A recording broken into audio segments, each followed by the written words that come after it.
Monsieur Gaston Viette, vous êtes orientaliste et c'est à vous qu'a été confiée la charge de faire pour le tome 3 de l'histoire de l'humanité que publie l'UNESCO le bilan culturel du monde musulman. Le monde musulman, depuis la prédication de Mahomet jusqu'à l'an 1300 de notre ère, est le sujet du volume dont j'assume la direction. La prédication de Mahomet est connue. 30 ans plus tard, les musulmans occupent presque toute l'Afrique du Nord, pénètrent en Espagne un siècle plus tard et vont jusqu'à l'Indus. C'est assez dire l'importance que ce monde nouveau nous apporte. Il nous apporte du nouveau au point de vue religieux, puisque les conversions vont être très nombreuses. Il nous apporte du nouveau au point de vue culturel, puisque la langue arabe, langue divine dans laquelle le Coran a été révélé, s'impose à toutes ces populations. Les successeurs de Mahomet portent le nom de calife. Ce califat, après avoir vécu en Arabie, s'installe à Damas et un siècle plus tard, Bagdad est fondée. C'est surtout de Bagdad dont je vais vous parler, car c'est de Bagdad que va rayonner toute la civilisation musulmane qui nous étonne encore aujourd'hui. Prenons le point de vue scientifique. Nous sommes étonnés d'apprendre que les musulmans, avec leurs observatoires sans lunettes de Bagdad, ils nous ont légué des catalogues d'étoiles tellement complets que la plupart des noms d'étoiles en français sont calqués sur l'arabe. Ils ont traduit à ce moment-là tous les auteurs grecs, philosophes, scientifiques, médecins, et ont passé du premier coup à l'avant-garde de la civilisation du monde. C'est tellement vrai que on ne saurait dire que sans les Arabes, la renaissance européenne n'aurait pas eu lieu. Mais il est de fait, c'est que par le truchement de l'Espagne, nous avons connu les textes grecs par des traductions de l'arabe avant leur découverte dans les textes eux-mêmes dans la Renaissance. Par conséquent, voilà déjà un point de vue considérable pour l'histoire du progrès culturel de l'humanité. Au point de vue littéraire, évidemment, l'influence est moins grande parce que ces textes n'ont pas été publiés, mais maintenant que nous les connaissons, nous nous rendons compte, en poésie par exemple, c'est que tous les domaines de la poésie que nous croyons avoir été inventés par nous, la poésie bachique, les poèmes de chasse, les poèmes du désespoir même, existent chez les Arabes et fleurissent à Bagdad et plus tard en Syrie et beaucoup en Espagne. Espagne, eh bien, une grande polémique s'est faite sur l'origine des poésies de nos troubadours. On ne peut pas encore conclure d'une façon absolue, mais la plupart des écrivains européens pensent que les thèmes de l'amour courtois sont nés en arabe avant de naître en poésie provençale. Il y a donc eu une influence du monde arabe sur le monde européen, influence incontestable.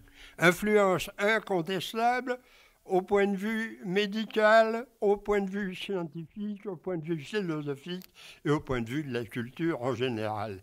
Un détail amusant, si vous voulez, il me revient qu'un médecin espagnol traite la cataracte par succion. Ça a été inventé par un médecin arabe il y a plus de 10 siècles. Vous voyez par conséquent que leur influence a été considérable. Est-ce que vous traitez, Monsieur Gaston-Viette, est-ce que vous traitez dans cette étude de la spécificité culturelle de chaque pays musulman? À ce moment, c'est-à-dire au XIVe siècle, à la fin du XIVe siècle, évidemment, les pays de langue arabe se sont peu à peu dissociés de l'empire califien avant même la chute de Bagdad. Autrement dit, nous trouverons une civilisation espagnole qui va être très curieuse dès le XIe siècle, en le sens qu'elle commencera à créer une sorte de nationalisme interreligieux et que, contrairement à ce qu'on peut croire, la littérature, tout au moins, est religieuse, en ce sens que les chrétiens et les arabophones écrivent l'arabe et le latin et le roman presque les uns et les autres. Alors nous allons avoir là une civilisation hors de pair et qui va nous donner en philosophie un homme comme Averroès et en poésie un nombre considérable de poètes de l'amour courtois notamment. Monsieur le professeur, dans ce bilan, vous consacrez un chapitre à l'âge d'or des bibliothèques arabes. Les musulmans ont eu des bibliothèques très nombreuses un peu partout et cela s'explique du fait curieux qu'un prisonnier chinois pris à une bataille de l'Asie centrale en 750 a enseigné aux musulmans la fabrication du papier. Nous avons une usine de papeterie à Bagdad dès le 8e siècle et nous en retrouvons en Espagne 50 ans plus tard. Par conséquent, le siècle du papier, qu'on pourrait appeler le 8e et 9e siècle, a diminué le prix des pièces sur lesquelles on écrivait, c'est-à-dire ou le papyrus ou le parchemin, qui coûtait très cher, et à ce moment-là est née l'augmentation du nombre des manuscrits. Nous avons à Bagdad des bibliothèques considérables, nous en aurons bientôt au Caire, et bien entendu en Espagne. Par conséquent, il y a eu un âge d'or des bibliothèques.